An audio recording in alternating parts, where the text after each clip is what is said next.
ஹே நண்பர்களே, நம்ம சேனலுக்கு உங்களை அன்புடன் வரவேற்கிறோம். இன்னைக்கு நாம் கேட்கப் போகும் audio book from sex to super consciousness. இந்த புத்தகத்தின் ஆசிரியர் ஓஷோ. இந்த ஆடியோ புக்கில் இந்த புத்தகத்தின் முழு சாரத்தையும் மெதுவாக, ஆழமாக, எளிய உதாரணங்களுடன் தமிழ் யூடியூப் ஆடியோ புக் பாணியில் பார்க்கப் போகிறோம். முதலில் இந்த புத்தகத்தில் இருக்கும் அனைத்து தலைப்புகளையும் ஒருமுறை படித்துப் பார்ப்போம். அதற்குப் பிறகு ஒவ்வொரு தலைப்பாகவும் மிகவும் ஆழமாக விளக்கப் போகிறோம். இந்த ஆடியோ புக்கில் நாம் பார்க்கப் போகும் தலைப்புகள்.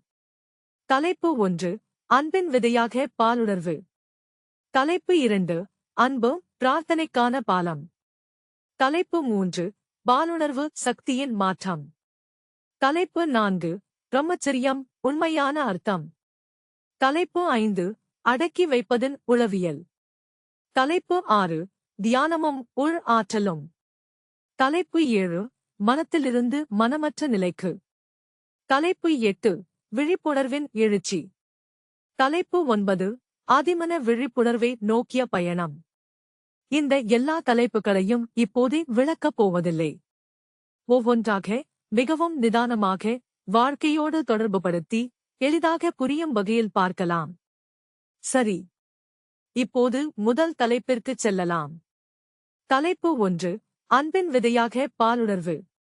இந்த தலைப்பை பார்த்தவுடனே பலருக்கு சிறிது தயக்கம் அல்லது அசௌகரியம் தோன்றலாம். பாலுணர்வு என்ற வார்த்தையை கேட்டவுடனே சிறு வயதிலிருந்து சமூகத்தில் நமக்குள் பதிந்திருக்கும் தயக்கம், பயம், தவறான புரிதல்கள் எல்லாம் மனதில் தோன்றலாம்.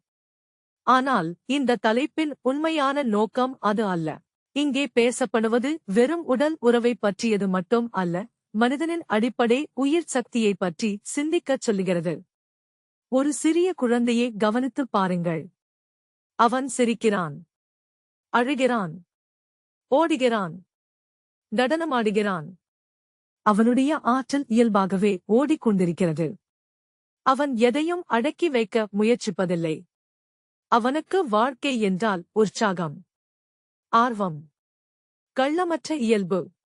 ஆனால் வயது அதிகரிக்க அதிகரிக்க சமூக விதிமுறைகள், பயம், வெட்கம், குற்ற உணர்வு போன்ற பல அடுக்குகள் நம்மீது படுகின்றன. அதன் பிறகு நம்முடைய இயல்பான உணர்வுகளைக் கூட நாமே குறை சொல்லத் தொடங்குகிறோம். இது தவறு, இதை பேசக்கூடாது, இப்படி உணரக்கூடாது என்று நமக்குள்ளேயே ஒரு போராட்டத்தை உருவாக்கிக் கொள்கிறோம். இந்த தலைப்பு சொல்ல வருவது என்னவென்றால், ஒரு விதையை பார்த்தவுடன் அது மரம் அல்ல. ஆனால் அந்த விதைக்குள் ஒரு பெரிய மரமாக வளரும் திறன் மறைந்திருக்கிறது. அதேபோல மனிதனின் அடிப்படை உயிர் சக்திக்குள்ளும் மிகப்பெரிய மாற்றத்திற்கான சாத்தியம் இருக்கிறது. அந்த ஆற்றலை புரிந்து கொள்ளாமல் நிராகரித்தால் அந்த வளர்ச்சி ஒருபோதும் நிகழாது. ஒரு எளிய உதாரணத்தை பார்ப்போம். ஒரு நதி சீராக ஓடிக்கொண்டிருந்தால் அது வயல்களுக்கு நீர் தரும், செடிகள் வளர்க்கும், கிராமத்திற்கு உயிர் கொடுக்கும். ஆனால் அந்த நதியை முழுவதுமாக தடுத்துவிட்டால் என்ன ஆகும்? நீர் தேங்கிவிடும், துர்நாற்றம் வரும், பல பிரச்சனைகள் உருவாகும். அதேபோல நம்முடைய உணர்வுகளும் உயிர் சக்தியும். அவை இயல்பாக ஓட வேண்டும். ஓட வேண்டும் என்றால் வந்த உணர்வுகளை அப்படியே செயல்படுத்த வேண்டும் என்று அர்த்தமல்ல. அவற்றை கவனிக்க வேண்டும், புரிந்து கொள்ள வேண்டும், அவற்றின் இயல்பை அறிய வேண்டும். பலர் வாழ்க்கையில் மகிழ்ச்சியை தேடுகிறார்கள். நல்ல வேலை இருக்கிறது, நல்ல சம்பளம் இருக்கிறது, குடும்பம் இருக்கிறது. ஆனால் உள்ளுக்குள் ஏதோ ஒரு வெறுமை. ஏன்? ஏனென்றால் நம்முடைய உயிர் சக்தியோடு இருக்கும் தொடர்பை இழந்துவிட்டோம். எப்போதும் வெளியில் பதிலை தேடுகிறோம். ஆனால் சில பதில்கள் நமக்குள்ளேயே இருக்கின்றன. ஒரு விலையுயர்ந்த செல்போன் இருப்பதாக கற்பனை செய்யுங்கள். அதில் எல்லா வசதிகளும் இருக்கின்றன. ஆனால் அதற்கு சார்ஜ் இல்லை. அப்படியானால் அதன் திறமைகளை பயன்படுத்த முடியுமா? முடியாது. அதேபோல் வெளிப்புற வெற்றிகள் இருந்தாலும் உள்ளார்ந்த ஆற்றலோடு தொடர்பு இல்லை என்றால் முழுமையான திருப்தி கிடைக்காது. இந்த தலைப்பு நமக்கு ஒரு முக்கியமான சிந்தனையை அளிக்கிறது. நம்முடைய உணர்வுகளுக்கு பயப்படுகிறோமா? அல்லது அவற்றை புரிந்து கொள்ள முயற்சி செய்கிறோமா? ஒரு உணர்வு வந்தவுடன் அதை அடக்குகிறோமா? அல்லது எந்த தீர்ப்பும் இல்லாமல் அதை கவனிக்கிறோமா? கவனிப்பது என்பது அதில் மூழ்கிப் போவது அல்ல. அதை எதிர்த்து போராடுவதும் அல்ல. இந்த இரண்டு எல்லைகளுக்கும் நடுவில் விழிப்புணர்வு இருக்கிறது. அந்த விழிப்புணர்வே முக்கியம். ஒரு தோட்டக்காரர் விதையை தினமும் இழுத்து வேகமாக வளரு என்று சொல்ல மாட்டார். அதற்கு சூரிய ஒளி வேண்டும், தண்ணீர் வேண்டும், பொறுமை வேண்டும். அப்போதுதான் அது இயல்பாக மரமாக வளரும். அதேபோல் நம்முடைய உள்ளார்ந்த வளர்ச்சிக்கும் பொறுமையும் சுய புரிதலும் தேவை. அன்பைப் பற்றி பலர் பேசுகிறார்கள். ஆனால் உண்மையான அன்பிற்கு முன் சுய புரிதல் வர வேண்டும். நமக்குள்ளே என்ன நடக்கிறது என்பதை புரிந்து கொள்ளாமல் மற்றவர்களை முழுமையாக புரிந்து கொள்வது மிகவும் கடினம். அதனால்தான் இந்த தலைப்பு அன்பிற்கு ஒரு அடித்தளத்தை அமைக்கிறது. வாழ்க்கையில் எதை நாம் நிராகரிக்கிறோமோ அது நிழலைப் போல நம்மை பின்தொடரும். எதை நாம் புரிந்து கொள்கிறோமோ அது மெதுவாக நம்முடைய நண்பனாக மாறும். இந்த வித்தியாசம் மிகவும் முக்கியமானது. ஒரு நாள் முழுவதும் வேலை செய்து வீட்டுக்கு வந்த பிறகு சில நிமிடங்கள் அமைதியாக அமருங்கள். செல்போனை எடுக்காமல், தொலைக்காட்சியை இயக்காமல், உங்கள் மனம் என்ன சொல்கிறது என்பதை கவனியுங்கள். அப்போது நமக்குள்ளே எவ்வளவு எண்ணங்கள், எவ்வளவு உணர்வுகள், எவ்வளவு எதிர்பார்ப்புகள் இருக்கின்றன என்பது புரியும். அங்கேயே விழிப்புணர்வு ஆரம்பமாகிறது. இந்த முதல் தலைப்பின் சாரம் என்னவென்றால், மனிதனின் அடிப்படை உயிர் சக்தியை எதிரியாகவும் பார்க்க வேண்டாம். அதை தெய்வமாகவும் போற்ற வேண்டாம். அதை புரிந்து கொள்ளத் தொடங்குங்கள்.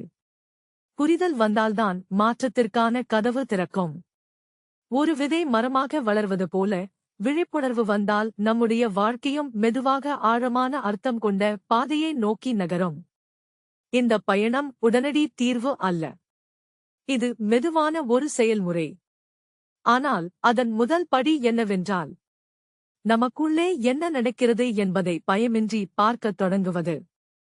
அதைத்தான் இந்த முதல் தலைப்பு மென்மையாக நமக்கு நினைவூட்டுகிறது. தலைப்பு 2: அன்பு, பிரார்த்தனைக்கான பாலம். அன்பு என்ற வார்த்தையை கேட்டவுடன் ஒவ்வொருவரின் மனதிலும் ஒவ்வொரு உருவம் தோன்றும். சிலருக்கு பெற்றோர் நினைவிற்கு வருவார்கள். சிலருக்கு வாழ்க்கை துணை நினைவிற்கு வருவார். சிலருக்கு நண்பர், குழந்தை அல்லது செல்ல பிராணி கூட நினைவிற்கு வரலாம். ஆனால் இந்த தலைப்பில் பேசப்படும் அன்பு ஒரு உறவுக்குள் மட்டுமே அடங்கிய அன்பு அல்ல. இது அதைவிட விரிவான அர்த்தம் கொண்டது. நம் வாழ்க்கையில் ஒரு விஷயத்தை கவனித்திருப்பீர்கள். ஒருவரை முதன்முதலாக சந்திக்கும்போது அவர் மிகவும் பிடித்தவராக தோன்றுவார். அவருடைய பேச்சு, சிரிப்பு, அக்கறை எல்லாமே மிகவும் சிறப்பாக தெரியும். ஆனால் சில நாட்கள் சென்ற பிறகு தவறான புரிதல்கள் உருவாகும். எதிர்பார்ப்புகள் அதிகரிக்கும். உரிமை உணர்வு அதிகமாகும். ஈகோ தலை தூக்கும். அதன் பிறகு அந்த மகிழ்ச்சி மெதுவாக குறையத் தொடங்கும். அப்படியானால் பிரச்சினை அன்பிலா அல்லது நம்முடைய அணுகுமுறையிலா? இந்த தலைப்பின் முக்கியமான கருத்து என்னவென்றால், உண்மையான அன்பு என்பது யாரையும் சொந்தமாக்கிக் கொள்வது அல்ல. அது சுதந்திரத்தை அளிக்கும். நாம் ஒருவரை நேசிக்கிறோம் என்றால் அவர்கள் நம்முடைய விருப்பப்படி மட்டும் வாழ வேண்டும் என்று எதிர்பார்ப்பது அன்பு அல்ல. அவர்கள் அவர்களாகவே இருக்க அனுமதிப்பதுதான் முதிர்ந்த அன்பு. ஒரு எளிய உதாரணத்தை பார்ப்போம். ஒரு பூங்காவில் ஒரு ரோஜா மலர் மிகவும் பிடித்திருந்தால் அதை பறித்து வீட்டுக்கு எடுத்துச் சென்றால் 2-3 நாட்களில் அது வாடிவிடும். ஆனால் அது செடியிலேயே இருக்கும்போது தினமும் ரசித்தால் அது தொடர்ந்து மலர்ந்து கொண்டே இருக்கும். சில நேரங்களில் அன்பு என்றால் சொந்தமாக்கிக் கொள்வது என்று நினைத்து விடுகிறோம். ஆனால் சொந்தமாக்கத் தொடங்கியவுடன் அதன் அழகு மெதுவாக மறையத் தொடங்குகிறது. அன்பு என்பது பாராட்டுதல், கட்டுப்படுத்துதல் அல்ல. நம்முடைய குடும்பத்திலும் இதை பார்க்கலாம். ஒரு பெற்றோர் தன் குழந்தையின் மீது மிகுந்த அக்கறை வைத்திருக்கலாம். அது நல்லதுதான். ஆனால் அந்த அக்கறை அளவுக்கு மீறிய கட்டுப்பாடாக மாறிவிட்டால் குழந்தைக்கு சுதந்திரமாக சுவாசிக்க கூட இடம் இருக்காது. அப்போது இருவரும் கஷ்டப்படுவார்கள். அன்பு இருக்கும், ஆனால் சுதந்திரம் இருக்காது. அதனால்தான் இந்த தலைப்பு சொல்லுவது, அன்பின் தரம் உயர வேண்டுமென்றால் முதலில் பயம் குறைய வேண்டும். யோசித்துப் பார்த்தால் பல உறவுகள் பயத்தின் அடிப்படையில்தான் கட்டமைக்கப்பட்டிருக்கின்றன. அவர் என்னை விட்டு போய்விடுவாரோ? அவள் என்னை மறந்து விடுவாளோ? என்னை விட வேறு யாரையாவது தேர்ந்தெடுத்து விடுவார்களோ? இப்படிப்பட்ட பயங்கள்தான் உறவுகளை கனமாக மாற்றுகின்றன. உண்மையான அன்பு இருக்கும் இடத்தில் நம்பிக்கை மெதுவாக வளரத் தொடங்கும். ஒரு சிறிய குழந்தையை கவனியுங்கள். அம்மா அலுவலகத்திலிருந்து மாலையில் வருவார் என்று அவனுக்குத் தெரியும். அவன் நாள் முழுவதும் பதட்டமாக காத்திருக்க மாட்டான். அவனுக்கு நம்பிக்கை இருக்கிறது. அம்மா வருவார்கள் என்ற உறுதி இருக்கிறது. அந்த நம்பிக்கையில் ஒரு அமைதி இருக்கிறது. அதேபோல் நம்முடைய உறவுகளிலும் நம்பிக்கை அதிகரிக்கும்போது தேவையற்ற சண்டைகள் குறையத் தொடங்கும். இந்த தலைப்பு பிரார்த்தனையை பற்றியும் பேசுகிறது. ஆனால் இங்கே பிரார்த்தனை என்பது ஒரு குறிப்பிட்ட மதத்தை பற்றியதல்ல. ஒரு குறிப்பிட்ட கோவில், தேவாலயம் அல்லது பள்ளிவாசலை பற்றியதுமல்ல. இங்கே பிரார்த்தனை என்பது ஒரு உள்ளார்ந்த நிலை. இதயம் முழுமையாக திறந்திருக்கிற நிலை. ஒரு கற்பனை செய்து பாருங்கள். நீங்கள் ஒரு கடற்கரையில் சூரிய உதயத்தை பார்த்துக் கொண்டிருக்கிறீர்கள். சில நிமிடங்கள் கைபேசியை பயன்படுத்தாமல், புகைப்படம் எடுக்காமல், அமைதியாக அந்த தருணத்தை மட்டும் உணர்கிறீர்கள். அந்த சில நிமிடங்களில் மனம் மிகவும் அமைதியாக இருக்கும். ஏதோ ஒரு நன்றியுணர்வு இயல்பாகவே தோன்றும். யாரும் உங்களை கட்டாயப்படுத்தவில்லை. யாரும் விதிமுறைகள் சொல்லவில்லை. ஆனால் அந்த உணர்வு தானாகவே வந்துவிட்டது. அதுதான் இந்த தலைப்பு சொல்லும் பிரார்த்தனையின் திசை. பிரார்த்தனை என்பது வார்த்தைகள் அல்ல. அது ஒரு உணர்வு. அன்பு ஆழமடைய நன்றியுணர்வு இயல்பாக உருவாகிறது. நன்றியுணர்வு வந்தவுடன் அகங்காரம் மெதுவாக குறைகிறது. அகங்காரம் குறைந்தால் எல்லாவற்றையும் கட்டுப்படுத்த வேண்டும் என்ற தேவையும் குறைகிறது. நம்முடைய வாழ்க்கையை பார்த்தால் அதிக மன அழுத்தத்தில் இருக்கும் நேரங்களில் எல்லோரும் நம்மைப் போலவே சிந்திக்க வேண்டும் என்று எதிர்பார்ப்போம். ஆனால் மனம் அமைதியாக இருக்கும் நேரங்களில் அந்த எதிர்பார்ப்பு குறைந்து விடுகிறது. அன்பு நம்மை அந்த அமைதியான நிலையை நோக்கி மெதுவாக அழைத்துச் செல்கிறது. இன்னும் ஒரு உதாரணத்தைப் பார்ப்போம். ஒரு இசைக்கலைஞர் வயலின் வாசிக்கிறார். அவர் முழு மனதுடன் இசையில் கரைந்து போகிறார். பார்வையாளர்கள் இருக்கிறார்களா? இல்லையா? கைத்தட்டல் கிடைக்குமா என்று யோசிக்காமல் இசைக்குள் முழுமையாக மூழ்கிவிடுகிறார். அந்த தருணத்தில் இசைக்கலைஞரும் இசையும் தனித்தனியாக இருப்பதில்லை. அதேபோல் ஒரு ஓவியர் ஓவியம் வரையும்போது, ஒரு தாய் தனது குழந்தையை கவனிக்கும்போது, ஒரு ஆசிரியர் முழு அர்ப்பணிப்புடன் கற்பிக்கும்போது, ஒரு விவசாயி மண்ணை தொடும்போது, சில தருணங்களில் அவர்கள் முழுமையான ஈடுபாட்டுடன் இருப்பார்கள். அந்த முழுமையான ஈடுபாட்டில் அகங்காரம் மெதுவாக மறையத் தொடங்குகிறது. அந்த மறைவே பிரார்த்தனைக்கான பாலமாகிறது. அதனால்தான் இந்த தலைப்பின் பெயர் மிகவும் அழகாக இருக்கிறது. அன்பு பிரார்த்தனைக்கான பாலம். பாலம் என்றால் இரண்டு இடங்களை இணைப்பது. ஒருபுறம் சாதாரண மனித வாழ்க்கை, மறுபுறம் ஆழமான உள்ளார்ந்த அமைதி. இந்த இரண்டையும் இணைக்கும் பாலம் எது? அன்பு. ஆனால் இந்த அன்பு ஒரு கணத்தில் தோன்றி மறையும் உணர்ச்சி அல்ல. இது தினமும் வளர்க்க வேண்டிய ஒரு பயிற்சி. தினமும் ஆழப்படுத்த வேண்டிய ஒரு புரிதல். மெதுவாக மற்றவர்களை குறை கூறுவதை குறைத்தால் அன்பு வளரும். மெதுவாக கேட்க கற்றுக்கொண்டால் அன்பு வளரும். மெதுவாக மன்னிக்கத் தொடங்கினால் அன்பு வளரும். மெதுவாக நன்றியுணர்வை உணரத் தொடங்கினால் அன்பு இன்னும் ஆழமாகும். அதன் பிறகு பிரார்த்தனை என்பது தனியாக செய்யும் ஒரு செயலாக இருக்காது. காலையில் 5 நிமிடம் மந்திரம் சொல்வது மட்டும் பிரார்த்தனை அல்ல. கோவிலுக்குச் செல்வது மட்டும் பிரார்த்தனை அல்ல. இதயம் திறந்து வாழ்க்கையின் மீது பாராட்டும் நன்றியும் உருவானால் அந்த பாராட்டுதலே பிரார்த்தனையாக மாறத் தொடங்கும். இந்த தலைப்பு நமக்குச் சொல்லும் முக்கியமான செய்தி என்னவென்றால், உண்மையான அன்பு என்பது நாம் யார் மீது அன்பு செலுத்துகிறோம் என்பதைக் காட்டிலும் அந்த அன்பின் மூலம் நாம் எப்படிப்பட்ட மனிதராக மாறுகிறோம் என்பதே முக்கியம். அன்பு நம் இதயத்தை மென்மையாக்குகிறது. அகங்காரத்தை மெதுவாக கரைக்கிறது.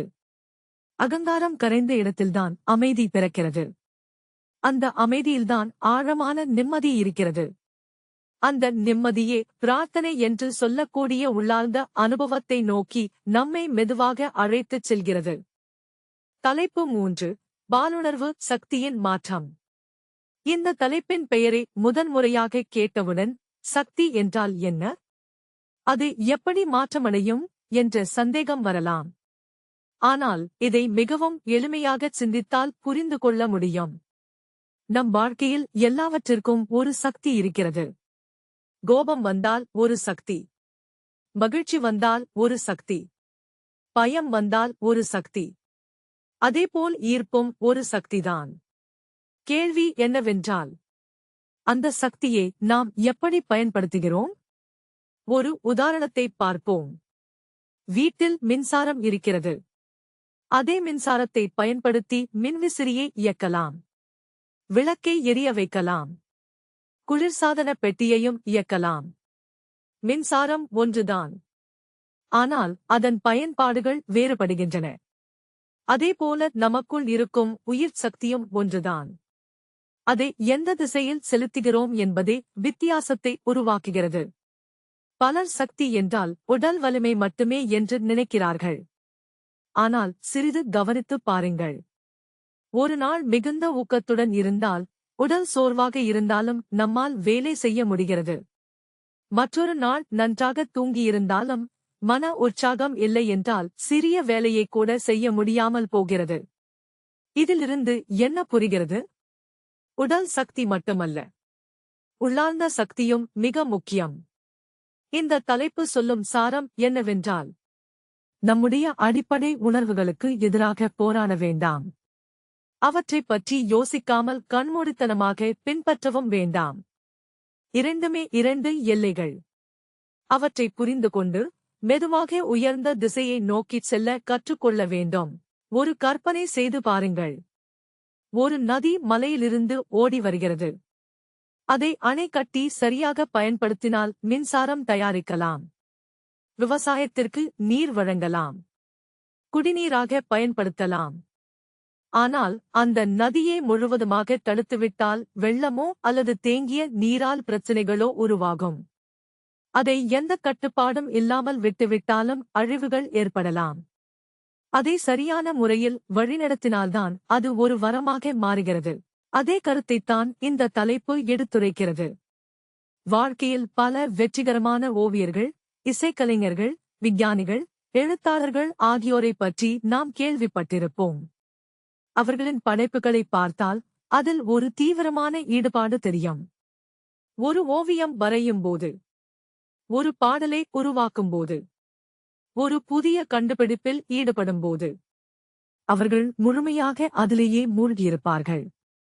அத்தகைய முழு ஈடுபாட்டிற்கு ஒரு வலிமையான உள்ளார்ந்த சக்தி தேவை.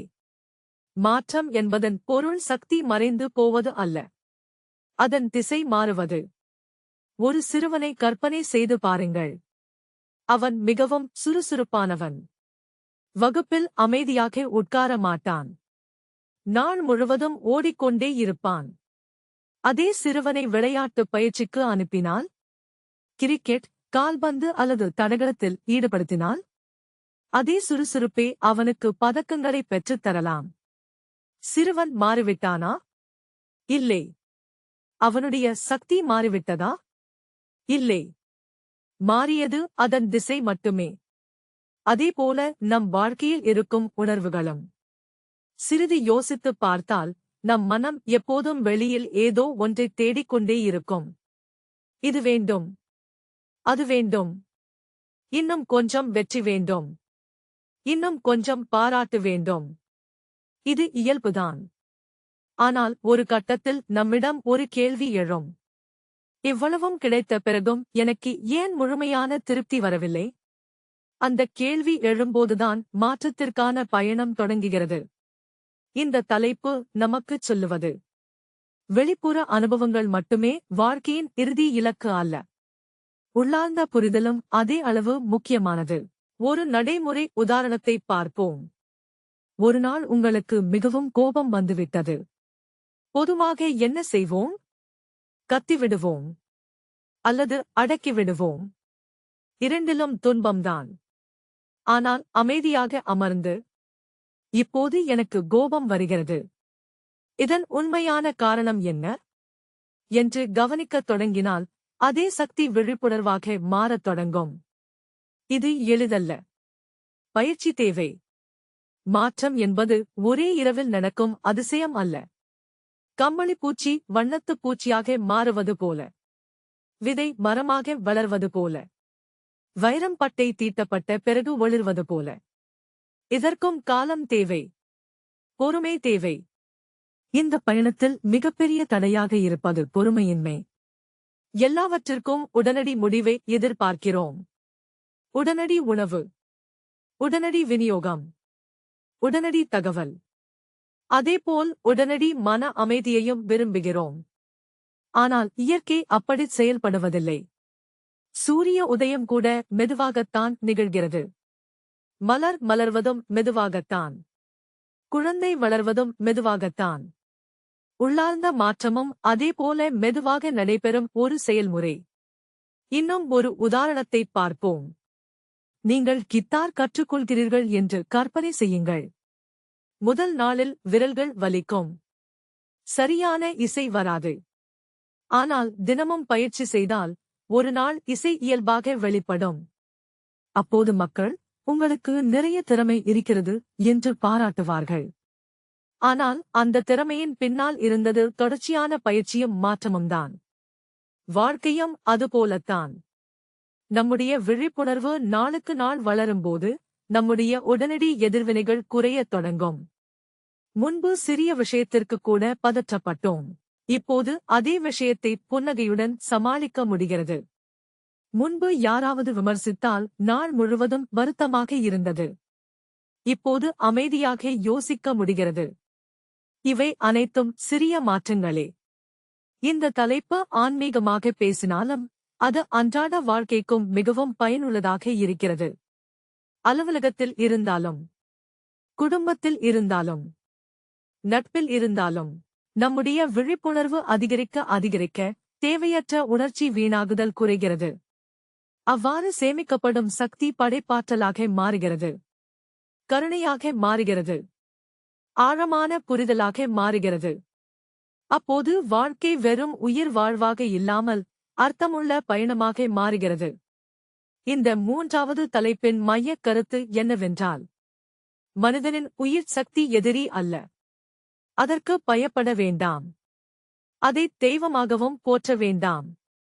அதை கவனியுங்கள், புரிந்து கொள்ளுங்கள், விழிப்புணர்வுடன் சரியான திசையில் வழிநடத்துங்கள். அப்போது அதே சாதாரண உயிர் சக்தி மெதுவாக உயர்ந்த புரிதலாகவும், ஆழமான அன்பாகவும், படைப்பாற்றலாகவும், உள்ளார்ந்த அமைதியாகவும் மலரத் தொடங்கும். மாற்றம் என்பது புதிதாக ஏதாவது உருவாக்குவது அல்ல. ஏற்கனவே நமக்குள் இருக்கும் சக்திக்கு சரியான திசையை கொடுப்பதே உண்மையான மாற்றம். அதைத்தான் இந்த தலைப்பு மிக அழகாக நமக்கு நினைவூட்டுகிறது. தலைப்பு 4: பிரம்மச்சரியம், உண்மையான அர்த்தம். பிரம்மச்சரியம் என்ற வார்த்தையை கேட்டவுடன் பலரின் மனதிலும் ஒரே ஒரு அர்த்தம்தான் தோன்றும். அதாவது திருமணம் செய்யாமல் இருப்பது அல்லது உடல் உறவை தவிர்ப்பது. ஆனால் இந்த தலைப்பு சொல்ல வருவது அதைவிட மிகவும் ஆழமானது. இங்கே பேசப்படுவது வெளிப்புற விதிமுறைகளைப் பற்றியது அல்ல. ஒரு உள்ளார்ந்த மனநிலையை பற்றியது. வாழ்க்கையில் பல விஷயங்களை நாம் வெளிப்புற தோற்றத்தை வைத்து மதிப்பிடுகிறோம். ஒருவர் எளிமையான ஆடை அணிந்திருந்தால் அவர் மிகவும் ஆன்மீகமானவர் என்று நினைத்து விடுகிறோம். ஒருவர் அமைதியாக இருந்தால் அவர் முழுமையான மன அமைதியில் இருக்கிறார் என்று கருதிவிடுகிறோம். ஆனால் வெளியில் தெரியும் தோற்றமும் உள்ளே நடப்பதும் எப்போதும் ஒன்றாக இருப்பதில்லை. இந்த தலைப்பு சொல்ல வருவது என்னவென்றால், ஒருவர் வெளியில் என்ன செய்கிறார் என்பதைக் காட்டிலும் அவருடைய மனதிற்குள் என்ன நடக்கிறது என்பதுதான் மிகவும் முக்கியம். ஒரு எளிய உதாரணத்தைப் பார்ப்போம். ஒரு மாணவர் தேர்வுக்காக படிக்கிறார். புத்தகத்தை திறந்து வைத்து அமர்ந்திருக்கிறார். வெளியில் பார்க்கும்போது மிகவும் ஆர்வமாக படிப்பது போல தோன்றுகிறது. ஆனால் அவரது மனம் முழுவதும் கைபேசி, திரைப்படங்கள், விளையாட்டுகள் ஆகியவற்றைப் பற்றியே சிந்தித்துக் கொண்டிருந்தால் அவர் உண்மையில் படிக்கிறாரா? இல்லை. புத்தகம் முன்னால் இருக்கிறது. ஆனால் மனம் வேறு இடத்தில் இருக்கிறது. அதேபோல் ஒருவர் வெளிப்படையாக மிகவும் ஒழுக்கமான வாழ்க்கை வாழலாம். ஆனால் அவருடைய மனம் முழுவதும் குழப்பம், ஆசை, குற்ற உணர்வு, போராட்டம் ஆகியவற்றால் நிரம்பியிருந்தால் அது உண்மையான சுதந்திரம் அல்ல. இந்த தலைப்பில் பிரம்மச்சரியம் அல்லது செலிபசி என்று சொல்லப்படுவது அடக்கி வைப்பதல்ல. அது புரிந்துகொள்வது. அடக்கி வைப்பது என்றால் என்ன? ஒரு உணர்வு வந்தவுடன் இது தவறு, இப்படிப்பட்ட உணர்வு எனக்கு வரக்கூடாது என்று வலுக்கட்டாயமாக அதை உள்ளே தள்ளி மறைப்பது. புரிந்துகொள்வது என்றால் என்ன? இந்த உணர்வு எனக்கு வந்திருக்கிறது. இது எப்படி உருவாகிறது? இதன் அடிப்படை காரணம் என்ன என்று அமைதியாக கவனிப்பது. இந்த இரண்டு அணுகுமுறைகளுக்கும் மிகப்பெரிய வித்தியாசம் இருக்கிறது. ஒரு கற்பனை செய்து பாருங்கள். ஒரு கடற்கரை பந்தை, பீச் பால், தண்ணீருக்குள் வலுக்கட்டாயமாக அழுத்தி வைத்திருக்கிறீர்கள். சில நிமிடங்கள் அதை அப்படியே வைத்திருக்கலாம். ஆனால் கையை விட்டவுடன் என்ன ஆகும்? அது மிக வேகமாக மேலே பாய்ந்து வரும். அதேபோலத்தான் அடக்கி வைக்கப்பட்ட உணர்வுகளும். சில காலம் அமைதியாக இருப்பது போலத் தோன்றும். ஆனால் வாய்ப்பு கிடைத்தவுடன் முன்பை விட அதிக வேகத்துடன் வெளிப்படும். அதனால்தான் அடக்கி வைப்பது தீர்வு அல்ல. அன்றாட வாழ்க்கையிலும் இதைப் பார்க்கலாம். ஒருவர் உணவு கட்டுப்பாட்டை தொடங்குகிறார். முதல் நாளிலிருந்தே தனக்கு மிகவும் பிடித்த இனிப்புகளை இனி நான் ஒருபோதும் சாப்பிட மாட்டேன் என்று வலுக்கட்டாயமாக தவிர்க்கிறார். சில நாட்கள் கட்டுப்பாட்டுடன் இருப்பார். பிறகு ஒரு நாள் அந்த கட்டுப்பாடு உடைந்து அளவுக்கு அதிகமாக சாப்பிடத் தொடங்குவார். ஏன் இப்படி செய்கிறார்? ஏனென்றால் மனம் நீண்ட காலம் வலுக்கட்டாயத்தை ஏற்றுக்கொள்வதில்லை. ஆனால் அதே மனிதர் தனது உணவு பழக்கத்தை புரிந்து கொண்டு உடலுக்கு உண்மையில் என்ன தேவை, எது வெறும் ஆசை என்று அறிந்து கொண்டால் மாற்றம் இயல்பாகவே நிகழும். இந்த தலைப்பு சொல்லும் கருத்தும் இதுதான். உண்மையான மாற்றம் என்பது வலுக்கட்டாயம் அல்ல. அது விழிப்புணர்வு. இன்னும் ஒரு உதாரணத்தைப் பார்ப்போம். நீங்கள் கார் ஓட்டுகிறீர்கள். ஸ்டீயரிங்கை மிகவும் இறுக்கமாக பிடித்துக் கொண்டால் என்ன ஆகும்? சிறிது தூரம் சென்ற பிறகே கைகள் சோர்ந்துவிடும். ஆனால் தளர்வாகவும் அதே சமயம் விழிப்புடனும் ஓட்டினால் பயணம் மிகவும் சீராக இருக்கும். வாழ்க்கையும் அதுபோலத்தான். அதிகப்படியான கட்டுப்பாடும் ஒரு பிரச்சினை. எந்த கட்டுப்பாடும் இல்லாததும் ஒரு பிரச்சினை. இரண்டிற்கும் நடுவில் இருப்பதுதான் விழிப்புணர்வு. இந்த தலைப்பில் பிரம்மச்சரியம் என்ற சொல்லை மிகவும் அழகான அர்த்தத்தில் புரிந்து கொள்ளலாம். அது ஒரு வாழ்க்கை முறையின் பெயர் அல்ல. அது ஒரு விழிப்புணர்வின் தரம். நம் மனதில் தேவையற்ற சத்தம் குறையத் தொடங்கும்போது நம் முடிவுகள் தெளிவாக மாறுகின்றன. முன்பு நம்முடைய உணர்ச்சிகள்தான் நம்முடைய வாழ்க்கையை வழிநடத்தின. இப்போது விழிப்புணர்வு மெதுவாக அந்த பொறுப்பை ஏற்கத் தொடங்குகிறது. அதுதான் உண்மையான முதிர்ச்சி. ஒரு அலுவலக உதாரணத்தை பார்ப்போம். உங்கள் மேலாளர் உங்கள் வேலையை விமர்சிக்கிறார். பொதுவாக இரண்டு விதமான எதிர்வினைகள் வரும். ஒன்று உடனடி கோபம். மற்றொன்று முழுமையான குற்ற உணர்வு. ஆனால் விழிப்புணர்வு வளர்ந்த பிறகு முதல் எதிர்வினைக்கே அடிமையாக இருக்க மாட்டோம். இந்த விமர்சனத்தில் என்ன உண்மை இருக்கிறது? நான் எதை மேம்படுத்த முடியும் என்று சிந்திக்கத் தொடங்குவோம். இதுவும் பிரம்மச்சரியத்தின் ஒரு பண்புதான். ஏனென்றால் உடனடி உணர்ச்சிகளுக்கு நாம் அடிமையாக இல்லை. குடும்ப வாழ்க்கையிலும் இதைப் பார்க்கலாம். வீட்டில் யாராவது கோபமாக பேசினால் உடனே திருப்பி பேசுவது மிகவும் எளிது. ஆனால் அமைதியாக கேட்டுவிட்டு சரியான நேரத்தில் நிதானமாக பதில் சொல்வது கடினம். அந்த கடினமான பாதையே விழிப்புணர்வின் பாதை. இந்த தலைப்பு ஆன்மீக பயணம் என்றால் குடும்பத்தை விட்டுவிட்டு மலைக்குச் செல்ல வேண்டும் என்று சொல்லவில்லை. அப்படி அல்ல. அலுவலகம், வியாபாரம், திருமணம், நட்பு, பெற்றோராக இருப்பது, இந்த எல்லா சூழ்நிலைகளிலும் விழிப்புணர்வுடன் வாழ முடியும் என்பதை நினைவூட்டுகிறது. உண்மையான பிரம்மச்சரியம் என்பது உடலைப் பற்றிய ஒரு விதிமுறை மட்டும் அல்ல. மனம் தேவையற்ற பற்றுகளிலிருந்தும் அளவுக்கு மீறிய ஆசைகளிலிருந்தும் விடுபடுவதுதான். அப்போது சக்தி வீணாகாது. மனம் லேசாக இருக்கும். இதயம் திறந்திருக்கும். வாழ்க்கை எளிமையாகத் தோன்றும்.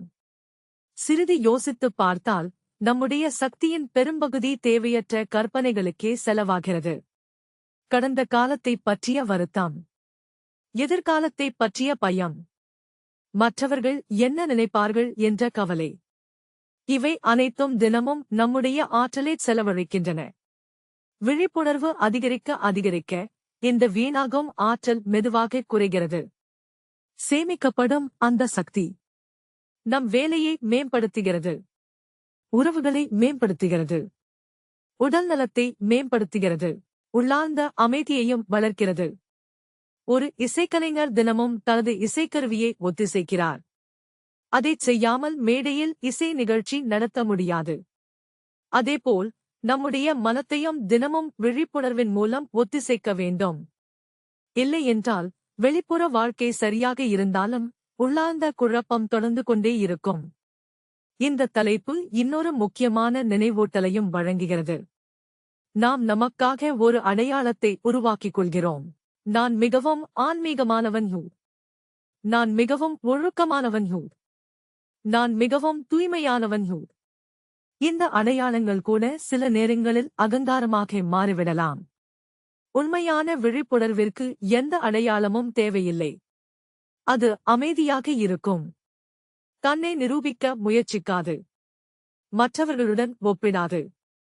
அது இயல்பாகவே வெளிப்படும். அதனால்தான் பிரம்மச்சரியம் என்பது ஒரு பட்டம் அல்ல. அது வாழும் அனுபவம். இயல்பான சமநிலை, ஆழமான அமைதி. இந்த 4வது தலைப்பின் மையக் கருத்து என்னவென்றால், உண்மையான பிரம்மச்சரியம் என்பது வெளிப்புற கட்டுப்பாடு அல்ல. அது உள்ளார்ந்த சுதந்திரம். நம்முடைய இயல்பான உணர்வுகளை அடக்குவதுமல்ல. அவற்றை கண்மூடித்தனமாக பின்பற்றுவதுமல்ல. அவற்றை புரிந்து கொண்டு விழிப்புணர்வுடன் வாழ்வதே உண்மையான பிரம்மச்சரியம். அப்படி வாழத் தொடங்கும்போது வாழ்க்கை மெதுவாக போராட்டத்திலிருந்து தெளிவை நோக்கி நகரும். மனக்குழப்பத்திலிருந்து அமைதியை நோக்கி நகரும். வலுக்கட்டாய ஒழுக்கத்திலிருந்து இயல்பான ஞானத்தை நோக்கி நகரும். அதைத்தான் இந்த தலைப்பு நமக்கு சொல்ல வரும் உண்மையான சாரம். தலைப்பு 5, அடக்கி வைப்பதன் உளவியல். இந்த தலைப்பு மிகவும் முக்கியமானது. ஏனென்றால் நம் வாழ்க்கையில் நடைபெறும் பல உணர்ச்சி போராட்டங்களின் அடிப்படை காரணம் என்ன என்பதை புரிந்து கொள்ள இது உதவுகிறது. அடக்கி வைத்தல், ரிப்ரெஷன் என்றால் என்ன? எளிமையாகச் சொன்னால், நமக்கு பிடிக்காத எண்ணங்கள், உணர்வுகள், ஆசைகள் ஆகியவற்றை நமக்குள்ளேயே வலுக்கட்டாயமாக தள்ளி மறைத்து விடுவது. வெளியில் பார்த்தால் எல்லாமே இயல்பாகத் தோன்றும். ஆனால் உள்ளே ஒரு அமைதியான போர் தொடர்ந்து நடந்து கொண்டே இருக்கும். சிறிது யோசித்துப் பார்த்தால் சிறுவயதிலிருந்தே நாம் பல விஷயங்களைக் கேட்டுக்கொண்டே வளர்கிறோம். அழக்கூடாது, கோபப்படக்கூடாது, இதை நினைக்கக்கூடாது, இதை பேசக்கூடாது, நல்ல பையன் இப்படி செய்ய மாட்டான், நல்ல பெண் இப்படி பேச மாட்டாள். இப்படிப்பட்ட வார்த்தைகள் நம் மனதில் மிகவும் ஆழமாக பதிந்து விடுகின்றன. அதற்குப் பிறகு என்ன நடக்கிறது? நம்முடைய உண்மையான உணர்வுகளை வெளிப்படுத்த பயப்படத் தொடங்குகிறோம்.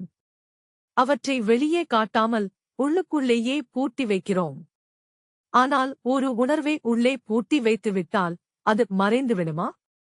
இதுதான் இந்த தலைப்பு கேட்கும் மிக முக்கியமான கேள்வி. ஒரு எளிய உதாரணத்தை பார்ப்போம். ஒரு அழுத்த குக்கரில் தண்ணீர் வைத்து அடுப்பில் வைத்திருக்கிறீர்கள். நீராவி உருவாகத் தொடங்குகிறது. பாதுகாப்பு வால்வு சரியாக வேலை செய்தால் அந்த அழுத்தம் வெளியேறிவிடும். ஆனால் எல்லா வழிகளையும் மூடிவிட்டால் என்ன ஆகும்? அழுத்தம் அதிகரித்துக் கொண்டே போகும். ஒரு கட்டத்தில் குக்கர் வெடிக்கக்கூடும். மனமும் அதுபோலத்தான். ஒரு உணர்வு வந்தவுடன் அதை புரிந்து கொள்ளாமல் தொடர்ந்து அடக்கி வைத்துக் கொண்டே இருந்தால் ஒரு நாள் எதிர்பாராத நேரத்தில் அது வெடித்து வெளிப்படும். அதனால்தான் சிலர் மிகவும் அமைதியானவர்களாக தோன்றுவார்கள். யாரும் அவர்களிடம் இப்படி ஒரு எதிர்வினையை எதிர்பார்க்க மாட்டார்கள். ஆனால் ஒரு சிறிய சம்பவத்திற்கே அவர்கள் மிகப்பெரிய கோபத்தை வெளிப்படுத்துவார்கள். அதை பார்ப்பவர்கள் ஆச்சரியப்படுவார்கள். இவ்வளவு சிறிய விஷயத்திற்கா இவ்வளவு கோபம் என்று கேட்பார்கள். ஆனால் உண்மையில் அந்த கோபம் அந்த ஒரு சம்பவத்திற்காக மட்டும் அல்ல. பல ஆண்டுகளாக அடக்கி வைத்திருந்த உணர்வுகள் அனைத்தும் ஒன்றாக வெடித்து வெளிவந்திருக்கின்றன. அன்றாட அலுவலக வாழ்க்கையிலும் இதை பார்க்கலாம். ஒரு மேலாளர் தொடர்ந்து கூடுதல் வேலை கொடுக்கிறார்.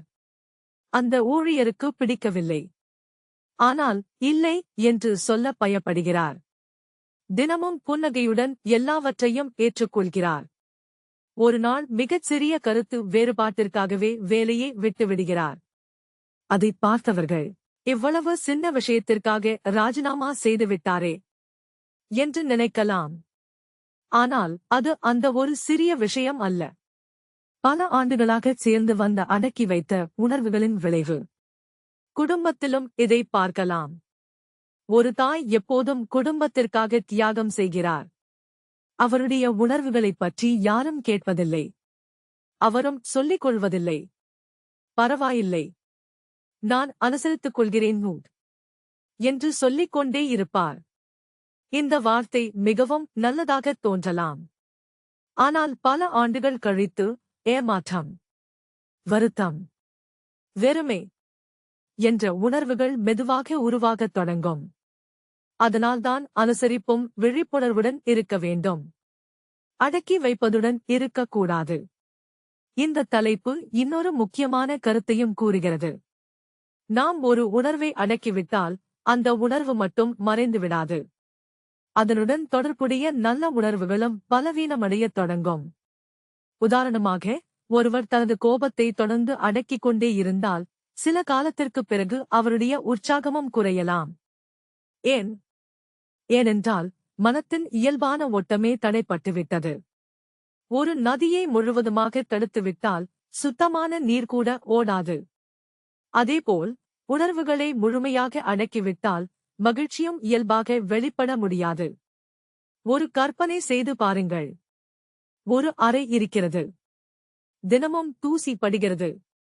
சுத்தம் செய்ய நேரமில்லையூ என்று சொல்லிக்கொண்டு அந்த தூசியை கம்பளத்தின் கீழ் தள்ளிக்கொண்டே இருக்கிறீர்கள்.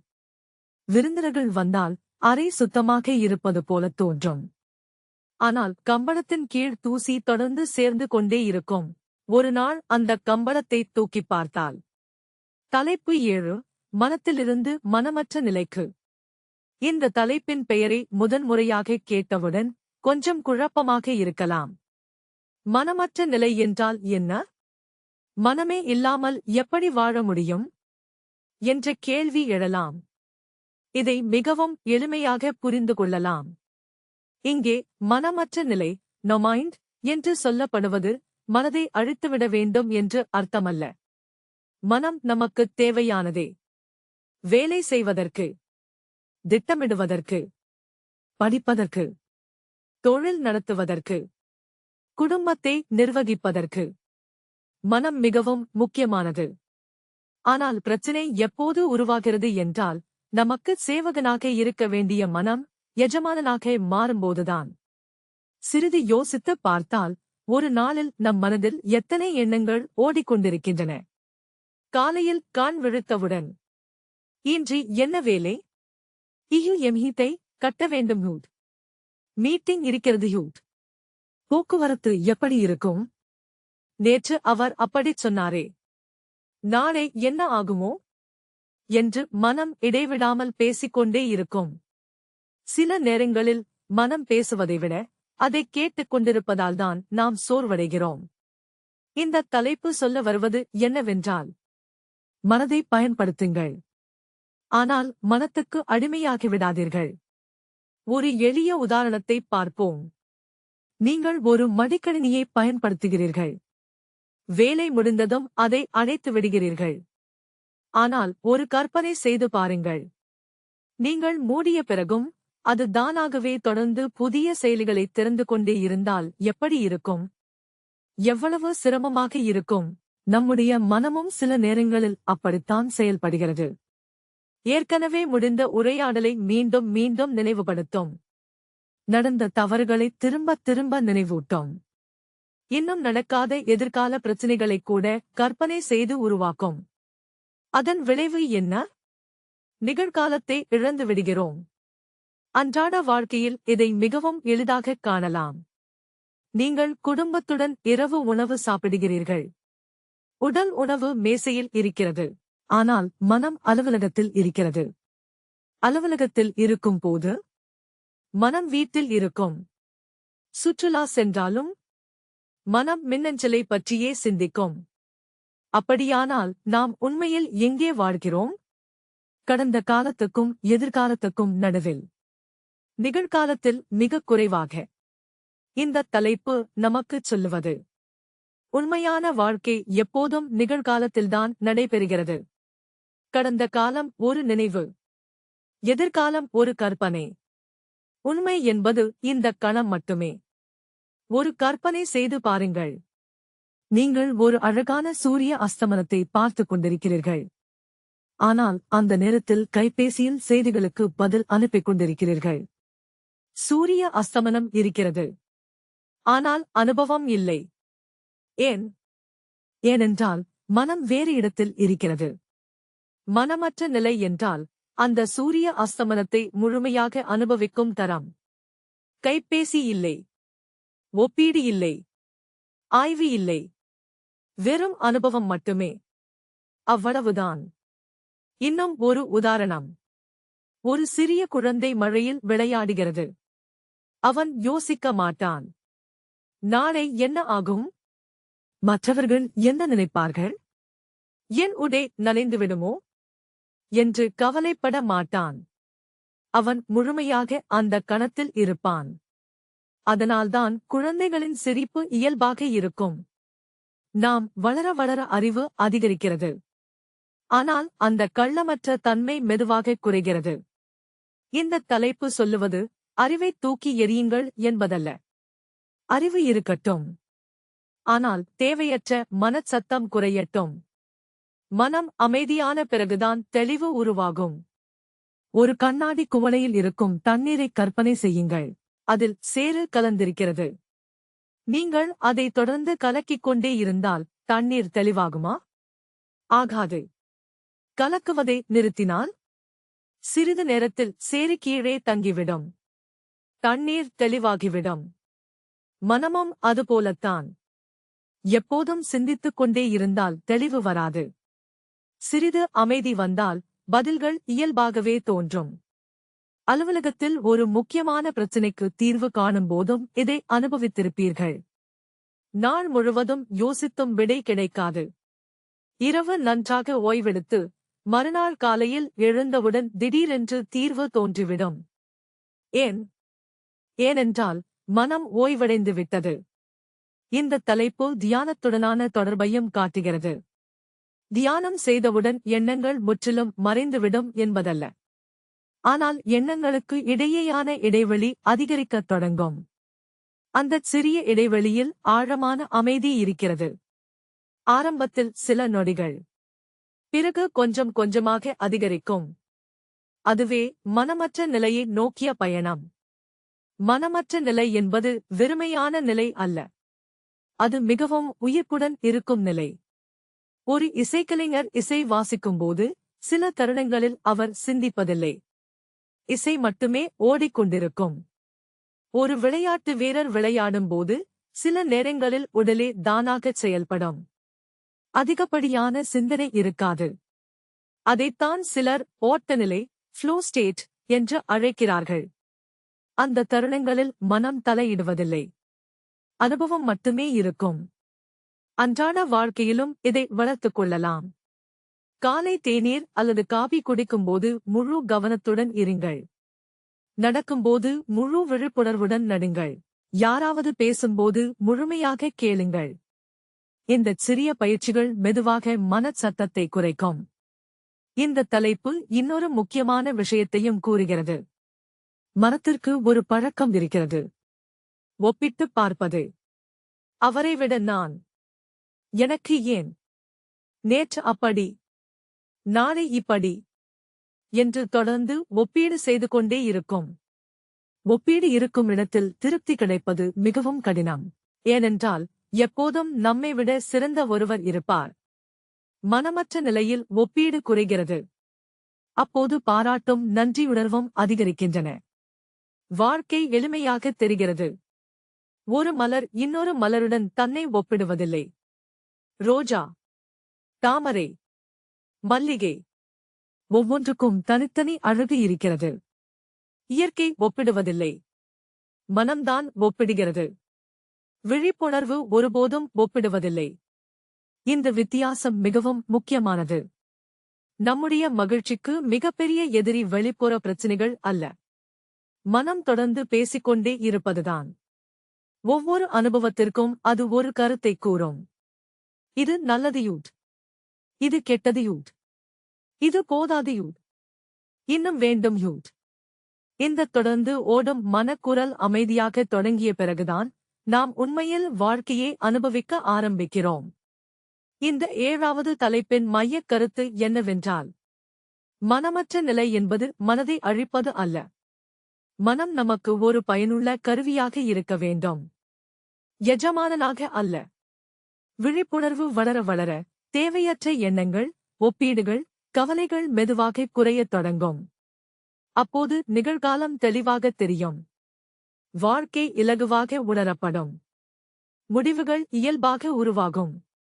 உள்ளார்ந்த அமைதி ஆழமடையும். அந்த அமைதியான விழிப்புணர்வே மனத்திலிருந்து மனமற்ற நிலைக்கு என்ற இந்த தலைப்பின் உண்மையான சாரம். தலைப்பு 8. விழிப்புணர்வின் எழுச்சி. இந்த தலைப்பு இந்த ஆடியோபுக்கின் மிக முக்கியமான கட்டங்களில் ஒன்றாகும்.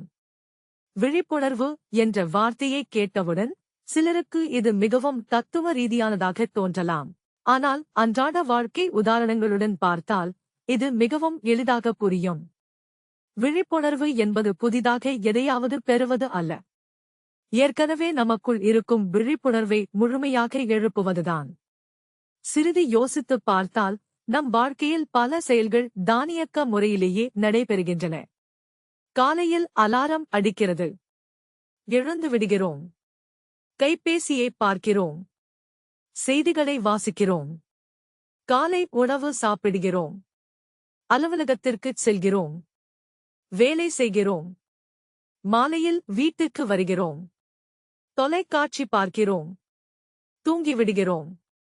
மறுநாள் மீண்டும் அதே சுழற்சி. இந்த வாழ்க்கை முறையில் தவறு எதுவும் இல்லை.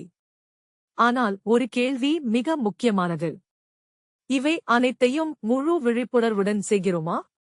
அல்லது பழக்கத்தின் ஓட்டத்தில் செய்கிறோமா? ஒரு நாள் முழுவதும் முடிந்து இரவில் படுக்கையில் படுத்த பின், இன்று நான் உண்மையாக என்ன அனுபவித்தேன் என்று சிந்தித்தால் சில நேரங்களில் பதில் மிகவும் குறைவாக இருக்கும். ஏனென்றால் உடல் வேலை செய்து கொண்டிருந்தாலும் விழிப்புணர்வு அங்கே இல்லை. இந்த தலைப்பு சொல்லுவது, வாழ்க்கையை தானியக்க நிலையிலிருந்து விழிப்புணர்வுள்ள நிலைக்கு மாற்றத் தொடங்குங்கள். ஒரு எளிய உதாரணத்தை பார்ப்போம். நீங்கள் தினமும் அலுவலகத்திற்குச் செல்லும் அதே சாலையில்தான் பயணம் செய்கிறீர்கள். ஒரு நாள் உங்கள் நண்பர் கேட்கிறார், சாலையோரத்தில் புதிதாக அமைக்கப்பட்ட பூங்காவை பார்த்தாயா? நீங்கள், எனக்கு தெரியவே தெரியாது என்று பதில் சொல்கிறீர்கள். உண்மையில் அந்த பூங்கா அங்கேயே இருந்தது. நீங்களும் தினமும் அதே சாலையில்தான் சென்றீர்கள். ஆனால் உங்கள் கவனம் வேறு எங்கோ இருந்தது.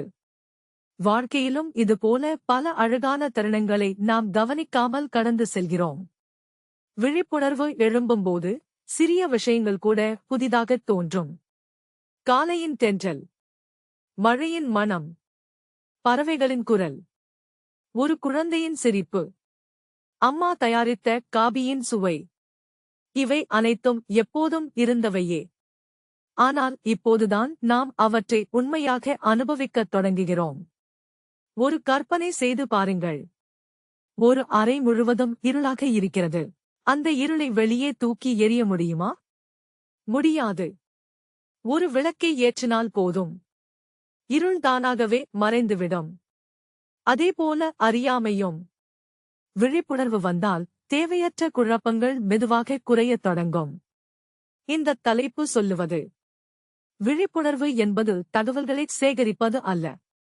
ஒருவருக்கு நிறைய அறிவு இருக்கலாம். நிறைய புத்தகங்கள் படித்திருக்கலாம். பல பட்டங்கள் பெற்றிருக்கலாம். ஆனால் விழிப்புணர்வு இல்லை என்றால் வாழ்க்கை முழுமையற்றதாகவே தோன்றலாம். ஒரு சமையல்காரர் சமையல் குறிப்புகள் அனைத்தையும் மனப்பாடமாக வைத்திருக்கலாம். ஆனால் ஒருபோதும் சமையல் செய்து பார்க்கவில்லை என்றால் உணவின் உண்மையான சுவையை அறிய முடியுமா? முடியாது. அனுபவம் வேண்டும். அதேபோல விழிப்புணர்வும் ஒரு அனுபவம். அதை படித்து தெரிந்து கொள்ள முடியாது. வாழ்ந்துதான் உணர முடியும். ஒரு நடைமுறை உதாரணத்தை பார்ப்போம். யாராவது உங்களிடம் கோபமாக பேசுகிறார்கள். பொதுவாக உடனடியாக எதிர்வினை வரும். திருப்பி பேச வேண்டும். நம்மை நாமே காப்பாற்றிக் கொள்ள வேண்டும். ஆனால் விழிப்புணர்வு வளர்ந்த பிறகு எதிர்வினைக்கும் பதிலுக்கும் நடுவில் ஒரு சிறிய இடைவெளி உருவாகும். அந்த இடைவெளிதான் மிகவும் சக்தி வாய்ந்தது. அந்த சில நொடிகளில்தான் உண்மையான சுதந்திரம் இருக்கிறது. பதில் சொல்லலாமா? அமைதியாக இருக்கலாமா? புன்னகைக்கலாமா? அல்லது நிதானமாக விளக்கலாமா என்ற தேர்வு அங்கே உருவாகிறது. தலைப்பு 8: விழிப்புணர்வின் எழுச்சி, தொடர்ச்சி. தானாக நிகழும் எதிர்வினைகள் மெதுவாக குறையத் தொடங்கும். அதுவே விழிப்புணர்வின் எழுச்சிக்கான முதல் அறிகுறி. இன்னும் ஒரு உதாரணத்தை பார்ப்போம். நீங்கள் ஒரு திரைப்படம் பார்க்கிறீர்கள். அது மிகவும் உணர்ச்சிபூர்வமான திரைப்படம். நீங்கள் அழுகிறீர்கள், சிரிக்கிறீர்கள், பயப்படுகிறீர்கள். ஆனால் உங்கள் மனதின் ஓர் ஆழத்தில் இது ஒரு திரைப்படம்தான் என்பது தெரிந்தே இருக்கும். அதனால்தான் அந்த உணர்வுகளை அனுபவித்தாலும் அவற்றில் முழுமையாக மூழ்கிப் போவதில்லை. வாழ்க்கையிலும் விழிப்புணர்வு வளர வளர வருத்தம் வரும், மகிழ்ச்சி வரும், வெற்றி வரும், தோல்வி வரும். ஆனால் இவை அனைத்தும் தற்காலிகமான அனுபவங்கள்தான் என்பது மெதுவாக புரியத் தொடங்கும். அப்போது பற்றுதல் குறையும், பயமும் குறையும். இந்த தலைப்பு இயற்கையிலிருந்தும் பல பாடங்களை கற்றுக்கொள்ளச் சொல்கிறது. ஒரு மரத்தைப் பாருங்கள். பருவங்கள் மாறினாலும் அது குறை கூறுவதில்லை. கோடை வந்தாலும் நிற்கிறது. மழை வந்தாலும் நிற்கிறது. குளிர்காலம் வந்தாலும் நிற்கிறது. அமைதியாக காத்திருக்கிறது. எதிர்ப்பது மனித மனம்தான். இது நடக்கக்கூடாது, இப்படித்தான் நடக்க வேண்டும் என்று மனம் எப்போதும் போராடிக்கொண்டே இருக்கும். விழிப்புணர்வு எழும்பும்போது ஏற்றுக்கொள்ளும் மனப்பான்மை அதிகரிக்கிறது. ஏற்றுக்கொள்வது என்பது சரணடைவது அல்ல. உண்மையை தெளிவாக பார்க்கும் தைரியம். உண்மையை புரிந்து கொண்ட பிறகுதான் சரியான செயலை தேர்ந்தெடுக்க முடியும். இந்த தலைப்பு இன்னொரு முக்கியமான நினைவூட்டலையும் வழங்குகிறது.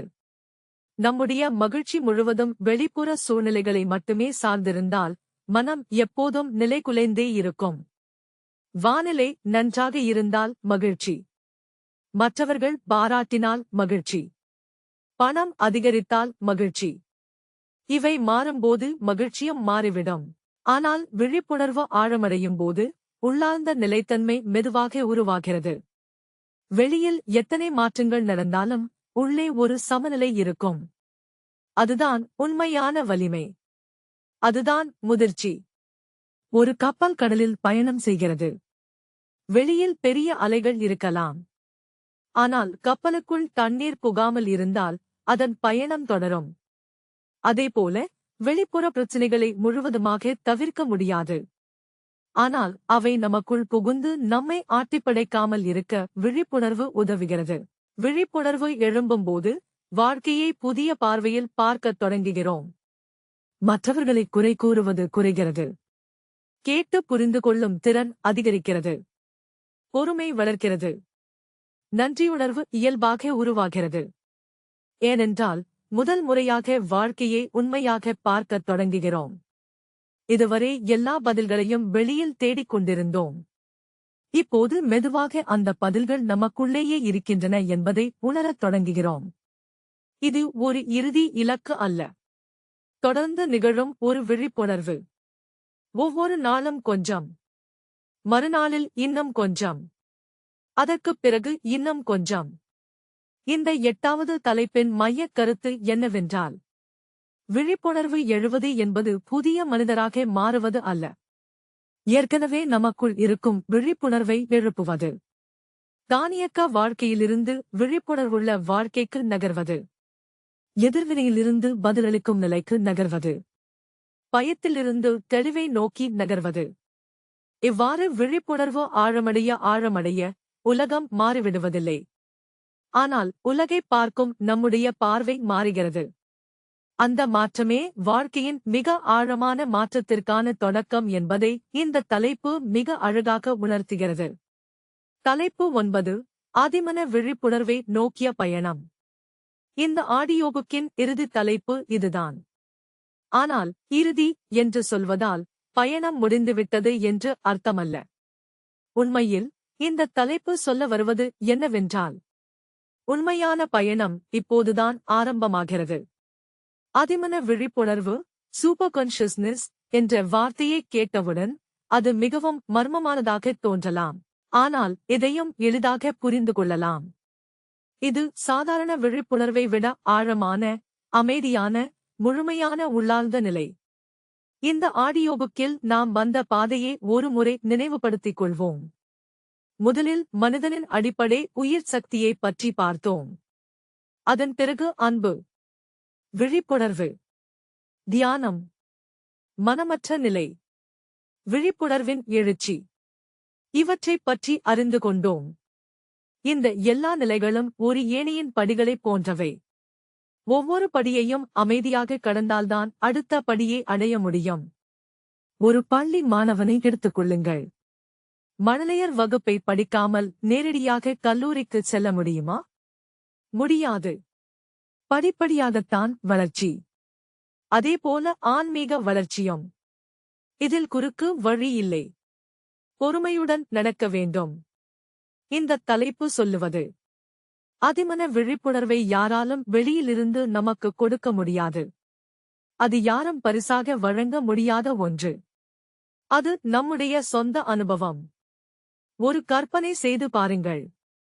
ஆழ்ந்த உறக்கத்தில் இருக்கும் ஒருவர் கனவு காண்கிறார். அந்தக் கனவில் அவர் சிரிக்கலாம், அழலாம், பயப்படலாம். ஆனால் விழித்தவுடன் என்ன சொல்வார்?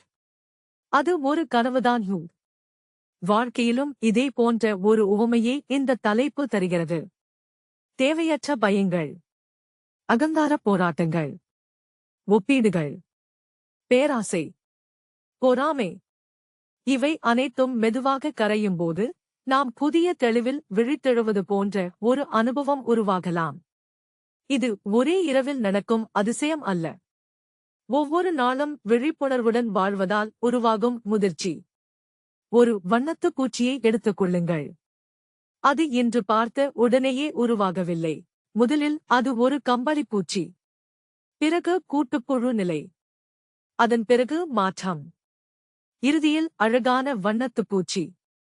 கூட்டுப்புழுவாக இருக்கும் போதே, எனக்கு உடனே வண்ணத்துப் பூச்சியாக வேண்டும் என்று அவசரப்பட முடியாது. இயற்கைக்கு அதன் சொந்த காலம் இருக்கிறது.